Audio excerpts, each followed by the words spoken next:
Frontier Town, the saga of the Roaring West.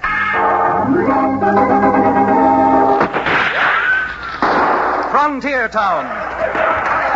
El Paso, Cheyenne, Calgary, Tombstone. Frontier Town.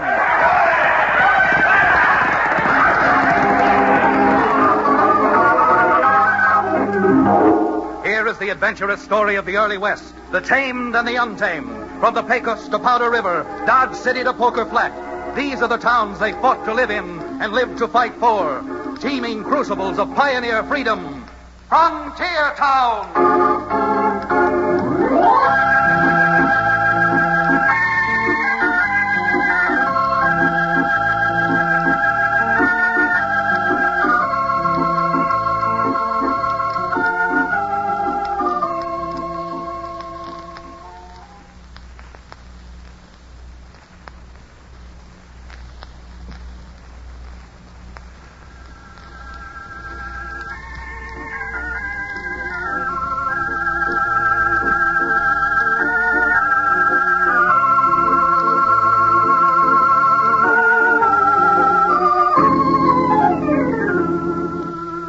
Not too far below the Continental Divide, nested in the narrow valley between the Red and the White Rivers, lies the boisterous, brawling frontier town called Dos Rios.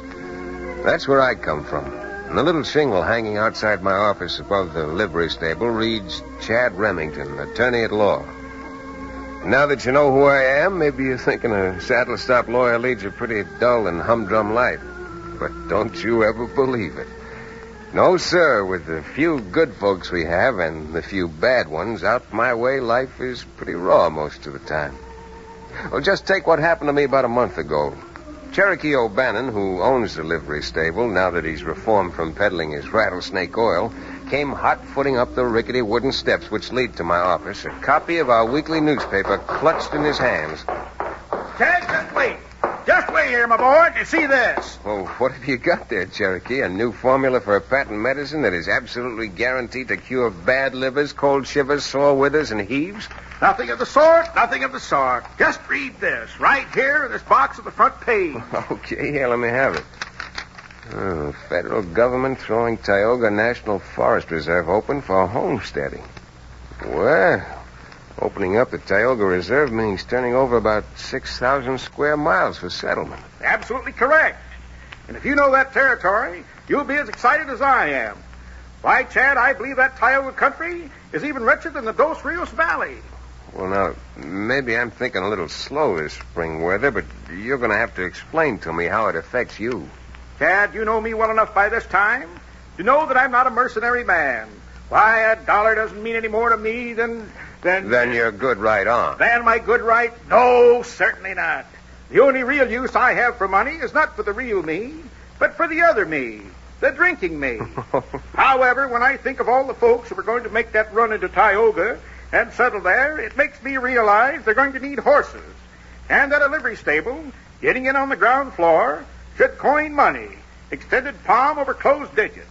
That's hand over fist to you. Oh, Cherokee, I'm inclined for once to agree with you.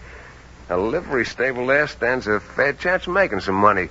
But now that you're established here, why take the risk of moving to some new place where you might fail? Nothing ventured, nothing gained, they say. Oh. And I'm a venturesome character. How about it, Chad? You haven't taken a trip in months. Why don't we both get down to that land rush and look the Tioga over? Well, if for no other reason, I guess I'd better go just to keep you out of mischief. And anyhow, I must admit I get a real thrill out of seeing something like that. Oh, that's democracy really in action. Tad, you've just warmed the cockles of my heart. And now, so the other part of me warms up, too, I think I'll repair to the tavern across the street for a toast to the future. Be sure you make that just one toast. Well, if I'm going to make this trip with you, I'm going over to the judge's house and see Libby. Least I can do is tell her I'm going away.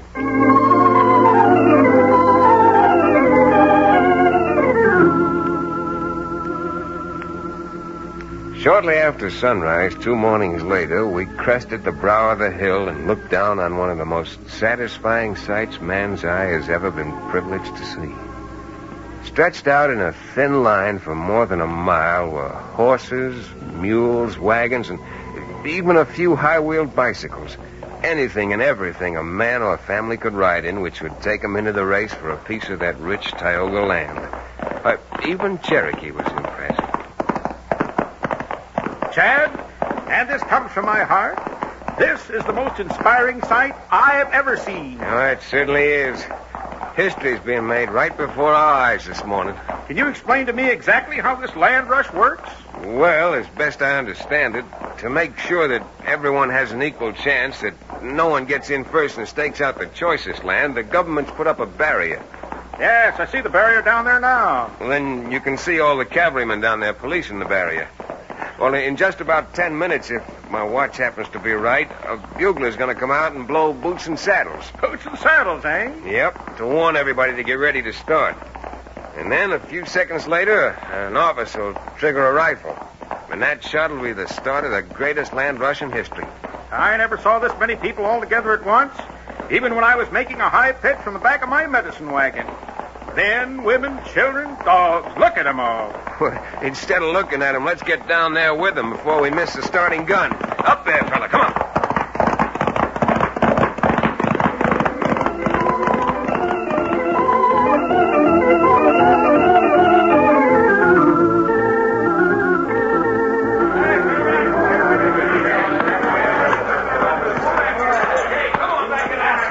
Well, darling, you excited? Oh, Kent, this is a sight I'll never forget as long as I live. Never. Then you're not sorry we left Atlanta? Oh, I'll have my moments. But I guess I'm just a farm girl at heart.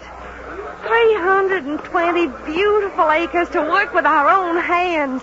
To build into something Oh, that'll... Sue Ellen, then you're going to start that all over again. Well, there's plenty of time for ranching when I got the newspaper on a paying basis. Just think, the Tioga Weekly Sun. Kent Ramsey, if you're so much in love with printer's ink, we might just well have stayed there. Oh, Sue Ellen, this is no time to start an argument. Hey, look at that, will you? Well, that big burly-looking man in the frock coat trying to push his way to the front of the line ahead of everybody else. Why, look at him, Kent. He's got 2 bruisers with him.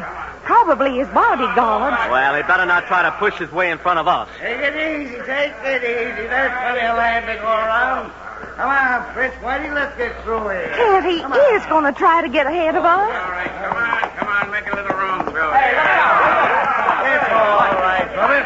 Just let us through. Just a minute, friend. Where do you think you're going? Whoa, hold that. Oh. You there.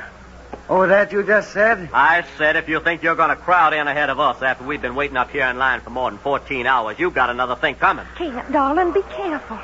He looks meaner than a cornered possum. I beg your pardon, ma'am. Did you say something? Yes, I did. I said you looked meaner than a cornered possum. And it wouldn't surprise me if you were even meaner than that. Why, you, if you don't... Don't. We're polite to ladies, or at least we try to be. Are you going to get to the back of the line where you belong? Or am I going to have to... Are you going to have to what, my friend? Oh, you mean that? Well, if you're fool enough to want to drag your pop gun, go on. They say experience is the best teacher. Kent, don't. Now leave that gun right where it is. Let go of me, Sue Ellen. Kent. All right, all of you, keep your hands up where I can see you. What? All right, Cherokee. Watch my horse. And who do you think you are butting in here? I'm the man who's been following you for the last 5 minutes, watching you almost run down people to get up to the front of the line. And I'm the man who's advising you to turn around and go back where you belong, at the rear of the line. You give a lot of cheap orders with that 6-gun in your fist. I don't need a 6-gun in my fist to see that those orders are carried out. Huh? Here, mister. You hold my gun. Why, sure. Now there's nothing in my fist but fingers. And I'm still telling you to move on. Come on, Fritz. You too, Whitey. But Laredo, I'm taking your advice this time, mister. But I'm going to give you some advice in exchange. The whole of Tioga isn't so big that I won't be running into all of you again. Get around that way. Come on.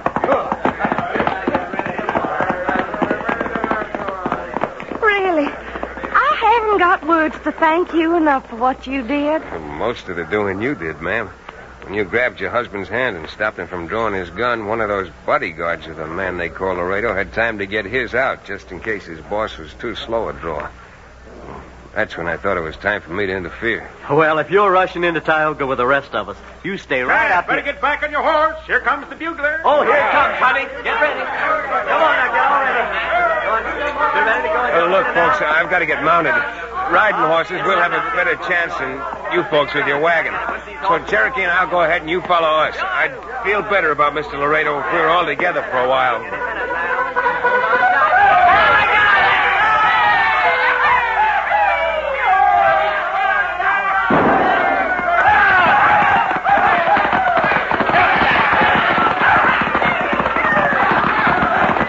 Come on, Cherokee, now's our chance. Let's go.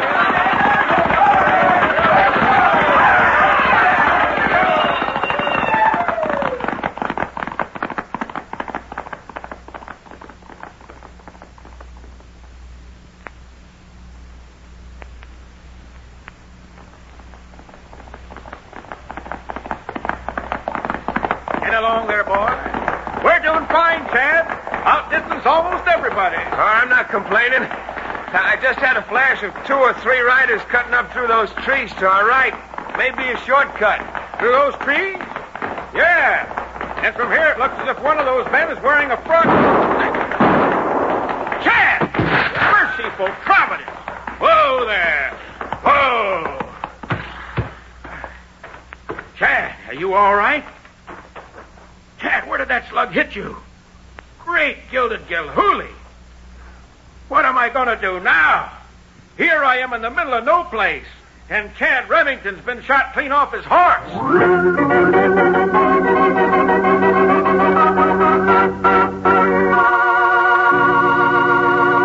We'll return to the exciting second act of our frontier town adventure in just about 1 minute.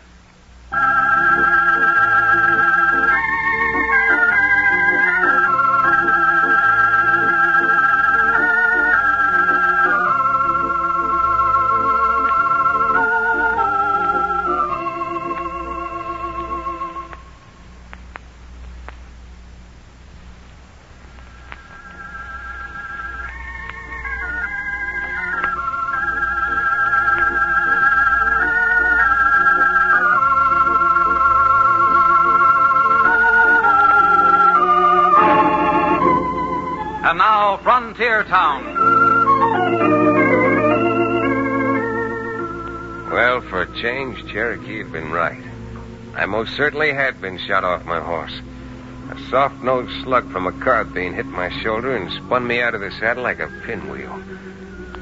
Fortunately, or unfortunately, depending on which end of the rifle you might have been, the wound is a little gory, but not too serious. After washing it and tying it up, we were able to continue. The greeting we'd gotten in the new territory thoroughly convinced Mr. O'Bannon that he didn't want to make his fortune in Tioga. But it was the man in the frock coat who answered to the name of Laredo that made me decide that I was going into Tioga Falls, the little settlement which had sprung up as a metropolis of the new region. So we sort of limped into town. Not finding anyone in the marshal's office, I decided the best place to look for my man was by checking at the office of the newspaper, the Tioga Weekly Sun.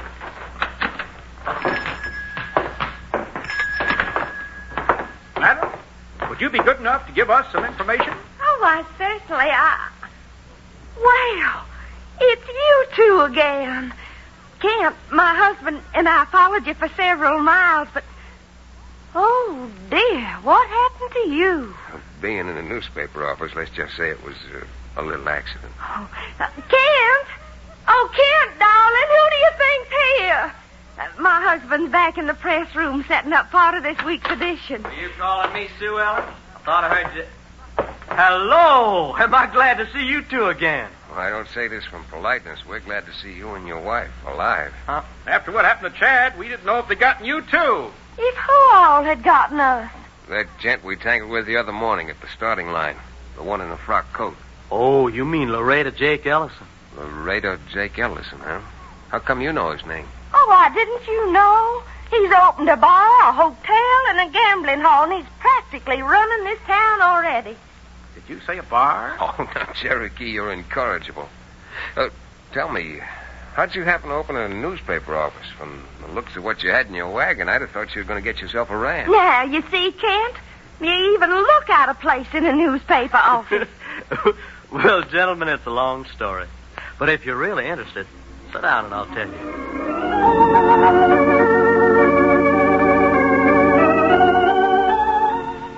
Well, with a little friendly bickering between Sue Ellen and Kent Ramsey, we learned their story. I must say I didn't wholly disagree with Kent. The young fella had real ambition, and a newspaper can be a very influential voice in guiding the destinies of a frontier country. I also learned that Laredo Jake, even in this short time, had almost everyone in and around Tioga Falls either bulldozed or buffaloed, was starting to run the new town very much his own way. It was a wild little town, and I talked to a lot of people and found out nothing until about the third day when we were chewing the fat with Sue Ellen and Kent in their newspaper office. Well, Chad, what do you think Laredo Jake's going to think of this editorial? I don't think he's going to like it very much, Kent. But if I were you, and I'm not talking just as a lawyer, I'd take it a bit easy. After all, Chad's got more of an axe to grind as far as that crook's concerned. And he's just biding his time. Oh, you all argue with the man. Husband of mine or not, I seem to have no influence on him. Well, she's afraid she'll be a widow before she's really a bride. It's no laughing matter, Kent. When you're baiting a man like Laredo Jake Ellison, you're not out angling for catfish. You're going for shark. If you don't mind, Cherokee and I'll sort of hang around your office tomorrow after the paper comes out and the gentleman in question has had the chance to read what you think of it.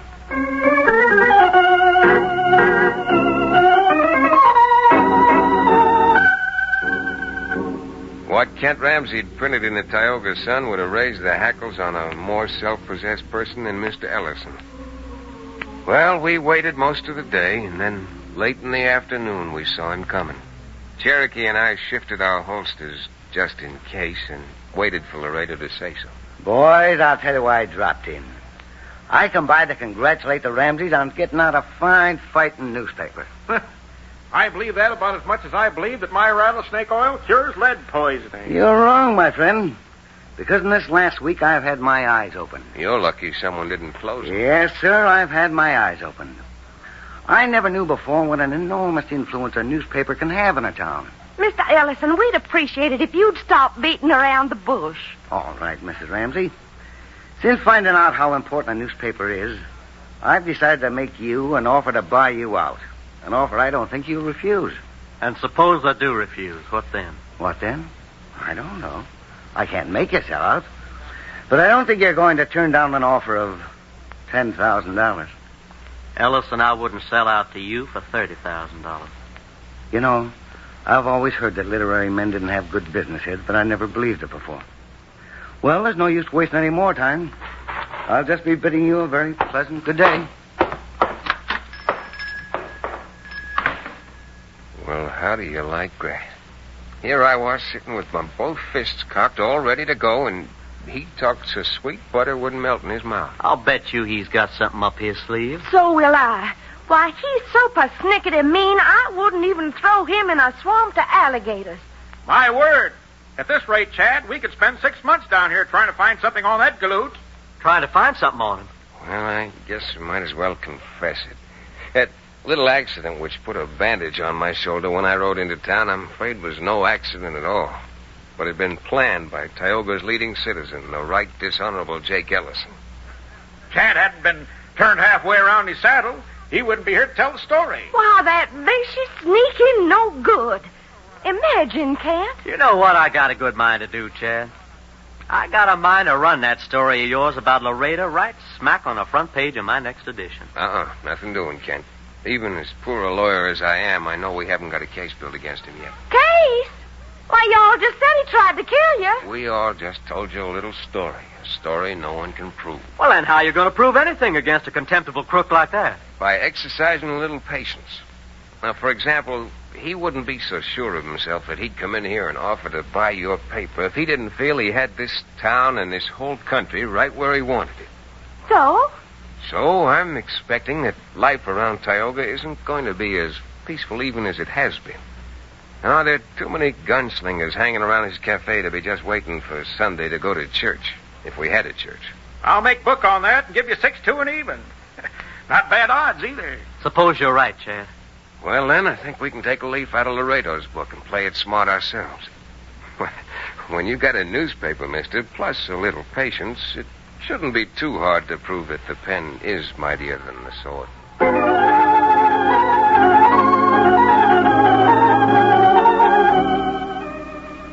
Now, I don't want to sound like an I told you so, but it wasn't very long before the Wells Fargo safe was blown. And 24 hours later, the stagecoach coming in from the north was held up.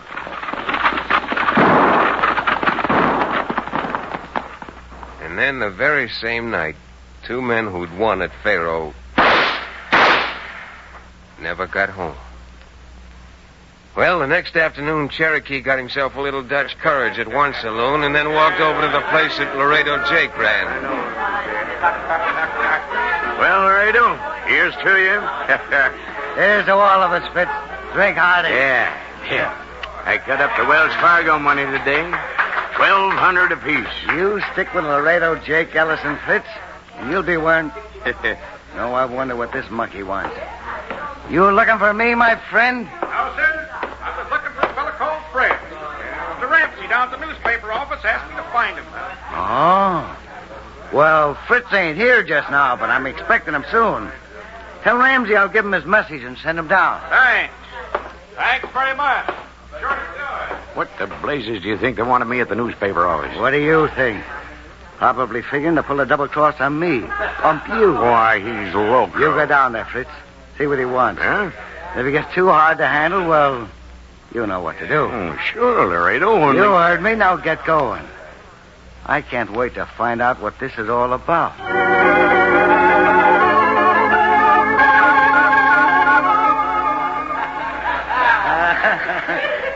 Say, Ellison, you got a minute? Yeah? Oh, you still hanging around Tioga Falls? You should have found out by this time that a lawyer starved to death in this town. Oh, I don't know. Looks now as if you might be needing one. Well, what I want was a dead lawyer. Dead lawyer? After the way you missed me that first day into Tioga? Or maybe you're a bum shot, but I think our local editor has hit the bullseye plumb center. Huh? Here, I thought you'd like to get a look at tomorrow morning's paper. Why, that good-for-nothing lying... Looks pretty bad in print, doesn't it? Confederate's confession implicates cafe owner in robberies. Yeah, looks like you're all done, doesn't it, Laredo? Why do you think Ramsey sent for your friend Fritz? What are you trying to do? Scare me? Well, if you're not scared, why don't you walk down to the newspaper office and face Fritz? Deny these things right in front of him. Why, sure. Sure, I'll go with... You double-dealing liar. Hey, Fritz! Yeah. Fritz, come over here. And you, Mr. Lawyer, you stay right where you are. Laredo, that big galoot who come in here and said they wanted me at the newspaper office must have been crazy. I waited more than an hour, and that editor wasn't even... Did you tell Ramsey I engineered those raids? You out of your head. Why should I give you away? Oh, yes, Fritz. Why should you? If I were you, Remington, I'd shut up. But fortunately, you're not me, and I'm not you. Because that gun-toter of yours said just enough in front of a few dozen people to put you in the calaboose. Hey, Marshal. Marshal? Why, you sneaking low down? Drop that gun, Ellison. Miss me again, Laredo. But I'll see if I can make my aim a little better.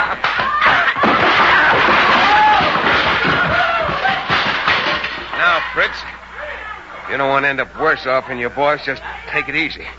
Because you and I are going down to the newspaper office and get a real confession.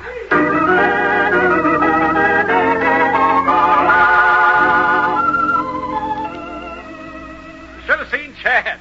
His arms like 2 windmills. His fists like 2 pile drivers. Why, I tell you, the man was magnificent. A perfect example of American manhood. Oh, good night. With that kind of flowery prose, Kent, well, you ought to keep Cherokee here in Tioga and put him to work on your newspaper. Of course, not as a reporter. He got his facts a little wrong. Oh, but he makes it sound so beautiful. Well, what facts has he got wrong? Oh, just a few essential ones. For example, I had only one fist flying. My other hand was well occupied wrestling that buzzard for his gun. Now, just one fist. You can't blame that entirely on me. That saloon you sent me to for my Dutch courage treated me so well I was seeing double.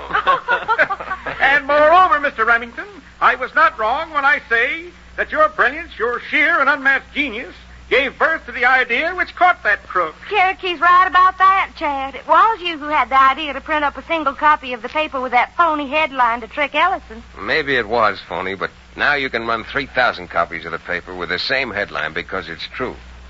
And, Cherokee, how about you and me starting back to Dos Rios? Right now, Chad? Right now. Of all the ill fortune. While you were demolishing Ellison's saloon, I saved one full bottle from falling off a table and hid it under a chair.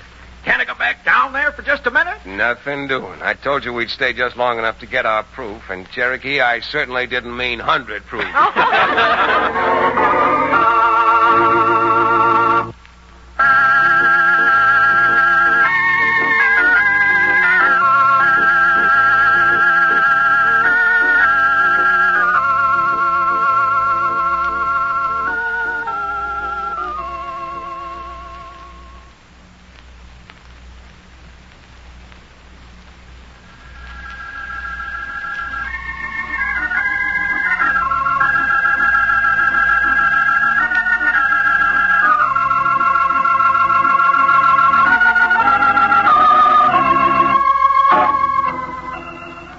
Frontier Town, starring Tex Chandler, is a Bruxelles production. Story and supervision by Joel Murcott. Direction by Paul Franklin. Music written and played by Ivan Ditmars. Be sure to be with us again, same time next week, for another fine action-adventure story with your favorite young Western star, Tex Chandler. This is Bill Foreman telling you that Frontier Town came to you from Hollywood.